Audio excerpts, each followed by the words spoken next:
क्या हो अगर हम मनुष्य इस धरती पर अकेले ना हो? क्या हो अगर मानव से पहले इस धरती पे हमसे भी ज्यादा कोई उन्नत सभ्यता राज करती हो? क्योंकि धरती पर ऐसी चीजें मिली हैं जिनको मानव आज भी पूरी तरीके से समझने में असमर्थ है। बहुत से ऐसे स्मारक हैं और आर्टिफैक्ट्स हैं जिसको मनुष्य आज इतनी टेक्नोलॉजी होने के बाद भी बनाने में तो असमर्थ है ही, उसको समझ भी नहीं पाया है। तो क्या यह वो सबूत हैं कि वह इस धरती पर खुद एक परग्रही एलियन है? क्या हमसे पहले जो इस धरती के असली रहवासी थे, उन्होंने इस धरती पर जो चीजें छोड़ी वो आज मिल रही हैं? क्या हमसे पहले वो लोग इस धरती पे रहते थे और मनुष्य ने ही उनको मार के इस धरती पे कब्जा कर लिया? ऐसा हो भी सकता है और नहीं भी, लेकिन आज से हजारों करोड़ों साल पहले वह चीजें बनी तो आखिर बनी कैसे? उनके पीछे किसका हाथ था जो मनुष्य आज इतनी ज्यादा टेक्नोलॉजी के बाद भी बनाने में असमर्थ रह गया है? क्या पता कि वो परग्रही हमसे भी ज्यादा विकास और उन्नत सभ्यता थी। हम उनको मार के उस धरती पे आज कब्जा करके रह रहे हैं और उनके सबूत आज हमको इस धरती पे मिलते रहते हैं, जिसको हम देखकर सिर्फ दिमाग खुजाते रह जाते हैं कि कैसे ये आखिर बने। देर ना करते हुए चलिए शुरू करते हैं ये आज का वीडियो। आप वीडियो पूरा देखिएगा और अपनी राय कमेंट सेक्शन में लिख के जरूर दीजिएगा। हम पहली बार अपना फेस कैम वीडियो में इंटीग्रेट कर रहे हैं तो काफी सारी गलतियां होने की संभावनाएं हैं। आपको जो भी अपना सुझाव है वो कमेंट सेक्शन में जरूर दीजिएगा। तो चलिए शुरू करते हैं। Number 1, क्लर्क्सडॉर्प spheres. 2.8 अरब साल पुराना रहस्य। दक्षिण अफ्रीका की गहराइयों में स्थित कुछ खदानें दशकों से एक अजीब रहस्य उगल रही थी। मजदूरों के औजार जब चट्टानों से टकराते तो कभी कभी उनके सामने छोटे छोटे धातु जैसे गोल पिंड निकल आते। आकार में ये साधारण लगते थे, न बहुत बड़े न बहुत चमकदार, लेकिन इनकी उम्र ने पूरे वैज्ञानिक इतिहास को चुनौती दे दी। इन गोल पिंडों को आज हम क्लर्क्सडॉर्प स्फीयर्स के नाम से जानते हैं और दावा किया जाता है कि इनकी आयु लगभग 2.8 अरब वर्ष है, यानी उस समय की जब पृथ्वी पर जटिल जीवन का नामो निशान तक नहीं था। सवाल सीधा है, अगर उस द्वार में कोई बुद्धिमान जीवन नहीं था तो ये चीजें बनी कैसे? इन स्फीयर्स पर सबसे पहले गंभीर ध्यान गया तब जब वैकल्पिक इतिहास पर काम करने वाले शोधकर्ता माइकल क्रेमो ने इन्हें आउट ऑफ प्लेस आर्टिफैक्ट्स, यानी ऐसे अवशेषों का उदाहरण बताया जो अपने समय में फिट ही नहीं बैठते। क्रेमो का मानना है कि या तो मानव सभ्यता हमसे पहले भी इस ग्रह पर उभर चुकी थी और किसी वैश्विक आपदा में नष्ट हो गई, या फिर किसी और प्रकार की बुद्धिमान प्रजाति यहां बहुत पहले मौजूद थी। इन स्फीयर्स को वे अपने सिद्धांत के सबसे मजबूत सबूतों में गिनते हैं। 1980 के दशक में जब इन गोल पिंडों की जांच हुई तो क्रेमो ने दक्षिण अफ्रीका के क्लर्क्सडॉर्प शहर के संग्रहालय के क्यूरेटर रोल्फ मार्क्स से संपर्क किया। मार्क्स कोई सनसनीखेज दावे करने वाले व्यक्ति नहीं थे। वे एक पेशेवर संग्रहालय विशेषज्ञ थे और उन्होंने जो देखा उसे बिना कल्पना जोड़े दर्ज किया। उनके अनुसार ये स्फीयर्स पायरोफिलाइट नामक एक नरम खनिज परत के भीतर पाए गए थे। पायरोफिलाइट मोस हार्डनेस स्केल पर लगभग 3 के आसपास आता है, यानी इसे आसानी से खरोंचा जा सकता है और यह नाजुक संरचनाओं को सुरक्षित रखने के लिए जाना ही नहीं जाता। यहीं से रहस्य और गहरा हो जाता है। मार्क्स के अनुसार जिन स्फीयर्स की उन्होंने जांच की उनके भीतर रेशेदार संरचना थी और बाहर एक बेहद कठोर खोल। यह खोल इतना सख्त था कि स्टील से भी उस पर खरोंच नहीं डाली जा सकी। स्टील आमतौर पर मोस स्केल पर 6.5 से 7.5 के बीच आता है, यानी ये गोल पिंड कई आधुनिक धातुओं से भी ज्यादा कठोर प्रतीत होते थे। एक ओर बेहद नरम खनिज की परत, दूसरी ओर लगभग अटूट गोल संरचना।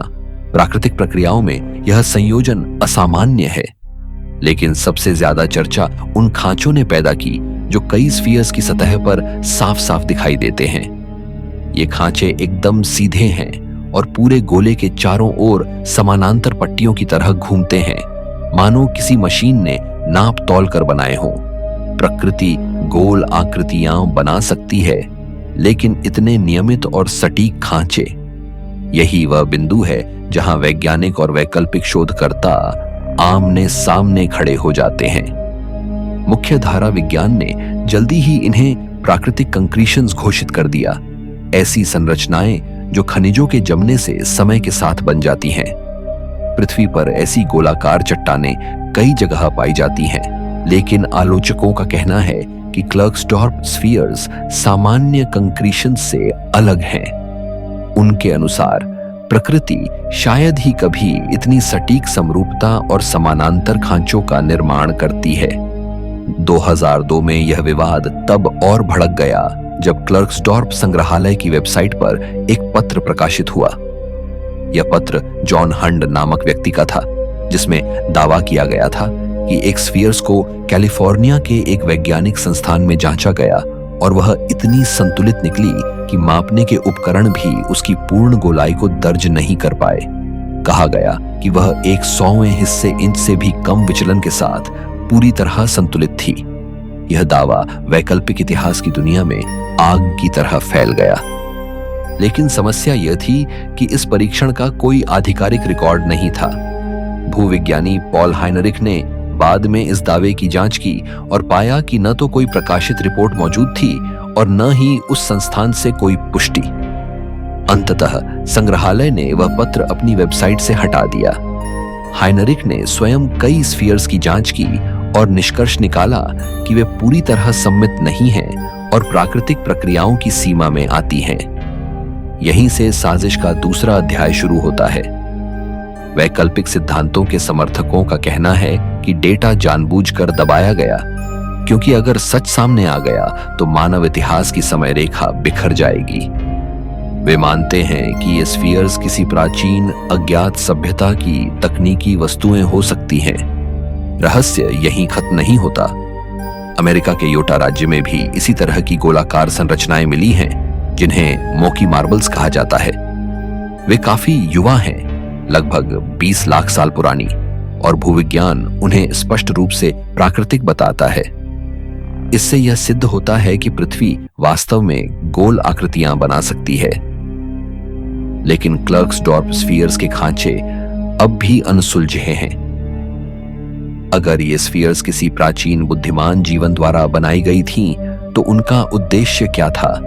ऊर्जा भंडारण, प्रतीकात्मक वस्तु, या किसी तकनीक का हिस्सा? हमारे पास कोई निश्चित उत्तर नहीं है, और शायद यही कारण है कि क्लर्क्सडॉर्प स्फीयर्स आज भी इतिहास के सबसे असहज सवालों में से एक बनी हुई हैं। क्या हम वास्तव में इस ग्रह पर उभरने वाली पहली बुद्धिमान सभ्यता हैं, या किसी भूली बिसरी कहानी के बस आखिरी अध्याय? Number 2, the Silurian hypothesis. क्या यूएफओ धरती की ही किसी प्राचीन सभ्यता के अवशेष हैं? अब जरा एक कदम और पीछे हटकर सोचिए। क्या होगा अगर आसमान में दिखने वाली रहस्यमय उड़न वस्तुएं किसी दूर तारे से आई हुई मेहमान न हों? क्या होगा अगर वे बाहर से नहीं बल्कि यहीं से आई हों, धरती से, लेकिन हमारे समय से नहीं बल्कि किसी बहुत पुराने भूले बिसरे युग से? यही सवाल हार्वर्ड के भौतिक विज्ञानी एवी लोब ने उठाया, और इसी सवाल से जन्म हुआ सिल्यूरियन परिकल्पना का। यह परिकल्पना नाम में भले अजीब लगे, लेकिन इसका मूल विचार बेहद सरल और असहज है। क्या धरती पर हमसे बहुत पहले भी कोई तकनीक सभ्यता रह चुकी हो सकती है? इस विचार को समझने के लिए हमें मानव इतिहास से बाहर निकलकर धरती के गहरे जैविक और भूवैज्ञानिक अतीत में जाना होगा। धरती की उम्र लगभग 4.5 अरब साल है। इसके मुकाबले आधुनिक मानव सभ्यता का इतिहास एक क्षण भर का है। अगर पूरे धरती के इतिहास को एक साल में समेट दिया जाए, तो इंसान 31 दिसंबर की रात आखिरी कुछ सेकंड में प्रकट होता है। ऐसे में यह मान लेना कि इस पूरे लंबे समय में बुद्धि सिर्फ एक बार, और वह भी हमारे रूप में ही उभरी, थोड़ा जल्दबाजी भरा निष्कर्ष नहीं लगता? लोएब हमें पैलियोजोइक युग की ओर ले जाते हैं। यह युग लगभग 54 करोड़ साल पहले शुरू हुआ था और धरती के इतिहास का सबसे उथल पुथल भरा अध्याय माना जाता है। इसी दौर में कैम्ब्रियन विस्फोट हुआ, जीवन का सबसे तेज और नाटकीय विस्तार। समुद्र जटिल जीवों से भर गए, नई नई आकृतियां उभरी, मछलियां आईं, फिर उभयचर और अंततः जीवन ने जमीन पर कदम रखा। करोड़ों वर्षों तक जीवन फलता फूलता रहा, अलग अलग रूपों में विकसित होता रहा, जैसे प्रकृति ने हर संभव प्रयोग करने का फैसला कर लिया हो। फिर अचानक यह उत्सव थम गया। लगभग 25 करोड़ साल पहले धरती ने अपने इतिहास का सबसे भीषण सामूहिक विनाश देखा। अत्यधिक वैश्विक तापमान, पर्यावरणीय असंतुलन और जहरीली गैसों ने समुद्र के 80% से अधिक जीवों को समाप्त कर दिया और जमीन पर रहने वाले लगभग 70% कशेरुकी प्राणी भी मिट गए। पूरे के पूरे पारिस्थितिक तंत्र ढह गए, जंगल और दलदल दब गए और वही दबे दबे अवशेष आगे चलकर कोयले में बदल गए। वही कोयला जिसे आज की सभ्यता जलाकर अपनी गाड़ियां और कारखाने चलाती है। मुख्यधारा विज्ञान इस विनाश को विशाल ज्वालामुखी विस्फोटों का नतीजा मानता है, जिनसे भारी मात्रा में ग्रीन हाउस गैसें निकली और धरती लगभग घुटकर रह गई। इस दृष्टिकोण में यह पूरी तरह प्राकृतिक आपदा थी और मानव सभ्यता लगभग 25 करोड़ साल बाद उभरने वाली पहली तकनीकी सभ्यता मानी जाती है। लेकिन सिल्यूरियन परिकल्पना यहीं एक असहज सवाल खड़ा करती है। क्या यह विनाश पूरी तरह प्राकृतिक था, या क्या यह किसी प्राचीन औद्योगिक गतिविधि का परिणाम भी हो सकता है? आज की मानव सभ्यता को ही देख लीजिए। हमने महज कुछ 100 सालों में धरती के वातावरण को बदल दिया है। जंगल कटे, खेती फैली, नदियां बदली, हवा और मिट्टी की रासायनिक संरचना पर हमारी छाप पड़ गई। अब कल्पना कीजिए कि अगर कोई तकनीकी सभ्यता हमसे बहुत पहले, लाखों या करोड़ों साल पहले उभरी होती और औद्योगिक स्तर तक पहुंच गई होती, तो उसके पर्यावरणीय प्रभाव कितने गहरे रहे होंगे। धरती के 4.5 अरब साल के इतिहास में बुद्धि का हमसे सिर्फ 6% पहले उभर जाना कोई असंभव बात नहीं लगती। अब एक और कल्पना कीजिए। मान लीजिए कि कोई ऐसी प्रजाति थी, मानव जैसी नहीं, शायद किसी रैकून जैसे प्राणी से विकसित हुई, जिसके पास अंगूठे थे, भाषा थी, औजार थे और धीरे धीरे उसने तकनीक विकसित कर ली। अगर वह हमारी तरह ही थी तो संभव है कि उसने धरती की सतह का सिर्फ बहुत छोटा हिस्सा ही इस्तेमाल किया हो। आज भी हमारी शहरों वाली सभ्यता धरती की सतह के लगभग 0.6% हिस्से पर ही फैली है। यह संख्या सुनकर तसल्ली न हो, क्योंकि हमने खेती, जंगलों की कटाई, आग और प्रदूषण के जरिए धरती की जमीन का 97% हिस्सा प्रभावित कर दिया है। अगर ऐसी कोई प्राचीन सभ्यता थी तो उसके शहर, कारखाने और सड़कें आज तक नहीं बची होती। प्लेट टेक्टोनिक्स सब कुछ निगल जाती है। महाद्वीप खिसकते हैं, पहाड़ उठते हैं, समुद्र बनते मिटते हैं। समय के साथ सब कुछ धरती की आंतरिक परतों में समा जाता है। आज से करोड़ों साल बाद माउंट एवरेस्ट भी जमीन के नीचे दबा हो सकता है और इंसानी अवशेष कोयले में बदल चुके होंगे। लेकिन सारी तकनीक जमीन पर ही नहीं रहती। महज 1 सदी के भीतर ही मानव सभ्यता ने हजारों उपग्रह, प्रोब और उपकरण धरती की कक्षा में भेज दिए हैं। अगर आज पूरी मानवता मिट जाए तो भी भविष्य की कोई सभ्यता आसमान की ओर देखेगी और हमारी मौजूदगी के निशान देख पाएगी। अब सोचिए, अगर कोई सभ्यता हमसे कहीं ज्यादा समय तक टिकी रही हो या तकनीकी रूप से हमसे आगे रही हो, तो उसने अंतरिक्ष में कितनी चीजें छोड़ी होंगी। लोएब एक दिलचस्प विचार प्रयोग सामने रखते हैं। कल्पना कीजिए कि किसी प्राचीन सभ्यता ने एक स्वचालित प्रोब बनाया हो जो अल्फा सेंट्री जैसे तारा तंत्र तक जाए, नमूने इकट्ठा करे और फिर धरती पर लौट आए। अगर ऐसी यात्रा में 1 लाख साल लगते हों, तो क्या हो अगर वह प्रोब बहुत बाद में लौटे और 1947 में रोसवेल के पास दुर्घटनाग्रस्त हो गया हो। इस दृष्टिकोण में यूएफओ किसी दूर ग्रह से आई यात्री नहीं, बल्कि धरती के ही अतीत की तकनीकी विरासत बन जाते हैं।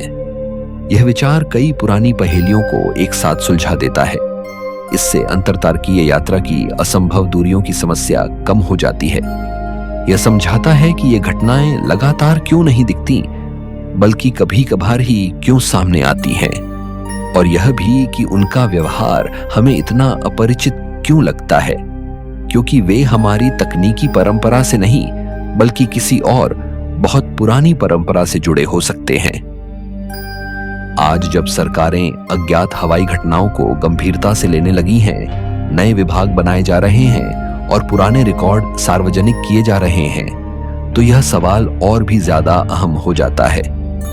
लोएब को उम्मीद है कि भविष्य में मिलने वाली जानकारी हमें ऐसी तकनीक विकसित करने में मदद करेगी जो 25 करोड़ साल तक टिक सके। सवाल बस इतना है, क्या हम वाकई इस सच्चाई के लिए तैयार हैं कि हम इस धरती की पहली तकनीकी सभ्यता नहीं हैं? Number 3, the world's oldest structure. 4,76,000 साल पुरानी लकड़ी की संरचना। अफ्रीका के झाम्बिया देश में कोलंबो नदी के तल में दबी कीचड़ और मिट्टी के नीचे से निकली एक खोज ने मानव इतिहास की पूरी समय रेखा को हिलाकर रख दिया। पुरातत्वविदों ने वहां से लकड़ी के 2 ऐसे टुकड़े निकाले जो किसी भी हालत में साधारण टहनियां या बहकर आई लकड़ियां नहीं थीं। ये न तो बेतरतीब टूटे हुए थे और न ही प्राकृतिक रूप से एक दूसरे पर टिके थे। इन्हें साफ साफ काटा गया था, घिसा गया था और सोच समझकर इस तरह जोड़ा गया था जैसे आज कोई इंसान लकड़ी का ढांचा बनाते समय करता है। और असली झटका तब लगा जब इन लकड़ी के टुकड़ों की उम्र तय की गई। वैज्ञानिकों ने आधुनिक डेटिंग तकनीकों का इस्तेमाल किया और जो आंकड़ा सामने आया उसने पूरी दुनिया को चौंका दिया। 4,76,000 साल। यह खोज पूरी तरह मुख्यधारा विज्ञान की है, सहकर्मी समीक्षित, अंतरराष्ट्रीय पत्रिकाओं में प्रकाशित और किसी भी तरह की अटकल या वैकल्पिक इतिहास नहीं। समस्या बस इतनी है कि उस समय इंसान यानी होमोसेपियंस अस्तित्व में ही नहीं थे। इसका मतलब साफ था, यह संरचना किसी इंसान ने नहीं बनाई थी, बल्कि हमारे किसी होमिनिन रिश्तेदार ने, एक ऐसी प्रजाति ने जिसे अब तक साधारण शिकारी और संग्रहकर्ता माना जाता था। लेकिन यह खोज उस सोच को पूरी तरह तोड़ देती है। यहां केवल औजार नहीं है, यहां योजना है। यहां सिर्फ जिंदा रहने की कोशिश नहीं है, बल्कि बेहतर तरीके से रहने की इच्छा है। यह संरचना 2 बड़े पेड़ के तनों से बनी थी। एक तना दूसरे के ऊपर लगभग 75 डिग्री के कोण पर रखा गया था। ऊपर वाला तना लगभग 55.6 इंच लंबा था और उसे नीचे वाले मोटे तने में काटे गए विशेष खांचों में फंसाया गया था। ये खांचे किसी दुर्घटना या प्राकृतिक टूट-फूट का नतीजा नहीं थे। इन्हें जानबूझकर इस तरह तराशा गया था कि दोनों लकड़ियां एक दूसरे को मजबूती से थाम सकें। यह बढ़ईगिरी थी, आदिम सही, लेकिन सोच समझकर की गई। इस तरह का जोड़ अपने आप में असाधारण है, क्योंकि पूरा पाषाण काल के रिकॉर्ड में दुनिया में कहीं भी ऐसी संरचना का कोई समानांतर उदाहरण नहीं मिलता, न अफ्रीका में, न यूरोप में और न ही एशिया में। यह खोज बिल्कुल अकेली है और यही बात इसे और ज्यादा परेशान करने वाली बनाती है। वैज्ञानिकों का मानना है कि यह संरचना किसी बड़े ढांचे का हिस्सा रही होगी, शायद एक प्लेटफॉर्म, शायद पानी से ऊपर रहने की जगह, या शायद किसी अस्थायी आवास का आधार। उस समय यह इलाका दलदली था, पानी और कीचड़ से भरा हुआ। ऐसे वातावरण में सीधे जमीन पर रहना मुश्किल होता है, तो किसी ने यह सोचा कि जमीन से ऊपर उठकर रहना बेहतर होगा। यह सिर्फ तकनीकी क्षमता नहीं दिखाता, यह दूरदर्शिता दिखाता है। इस खोज के साथ साथ उसी स्थल से लकड़ी के और भी अवशेष मिले। कुल मिलाकर 5 संशोधित लकड़ी की वस्तुओं का विश्लेषण किया गया। कुछ लकड़ी के टुकड़े नदी के नीचे पत्थर के औजारों के साथ मिले और कुछ नदी के ऊपर मिट्टी की परत में फंसे हुए पाए गए, जैसे समय ने उन्हें सील कर दिया हो। छोटे लकड़ी के औजार अपेक्षाकृत समझ में आते हैं। ऐसे औजार अफ्रीका, यूरोप और चीन में लगभग 4 लाख साल पुराने स्थलों पर भी मिले हैं। वे शिकार और संग्रह से जुड़े थे, लेकिन यह संरचना, यह किसी भी झांत श्रेणी में फिट नहीं बैठती। लकड़ी जैसी चीज का इतने लंबे समय तक सुरक्षित रहना अपने आप में चमत्कार है। आमतौर पर लकड़ी कुछ दशकों में सड़ जाती है, लेकिन यहां पानी का स्तर हजारों साल तक स्थिर रहा। ऑक्सीजन की कमी ने लकड़ी को सड़ने से बचाए रखा और इस तरह यह संरचना लगभग जमी हुई अवस्था में हमारे समय तक पहुंच गई। इस खोज ने वैज्ञानिकों को यह सोचने पर मजबूर कर दिया है कि कि शायद उस दौर में धरती पर एक नहीं बल्कि एक से ज्यादा स्तर की बुद्धिमत्ता मौजूद थी। शायद कुछ होमिनिन साधारण औजारों तक सीमित थे और कुछ ऐसे भी थे जो योजना बनाते थे, संरचनाएं खड़ी करते थे और पर्यावरण को अपने अनुसार ढालने की कोशिश करते थे। 4,76,000 साल पुरानी यह लकड़ी की संरचना एक बेहद असहज सवाल छोड़ जाती है। अगर हमारे पूर्वज या हमारे जैसे दिखने वाले किसी और प्राणी इतना कर सकते थे तो हम इतिहास में और क्या क्या खो चुके हैं। कितनी कहानियां सड़ गईं, मिट गईं या धरती की परतों में हमेशा के लिए दफन हो गईं। यह खोज हमें याद दिलाती है कि मानव इतिहास शायद उतना सीधा, उतना सरल और उतना नया नहीं है जितना हमें हमेशा से बताया जाता रहा है। आज के वीडियो में इतना ही। धरती पर मौजूद ये जगहें हमें याद दिलाती हैं कि हमारी दुनिया अभी भी रहस्यों से भरी हुई है। अगर आपको यह यात्रा पसंद आई हो तो अगली रहस्यमयी मंजिल तक हमारे साथ बने रहिए।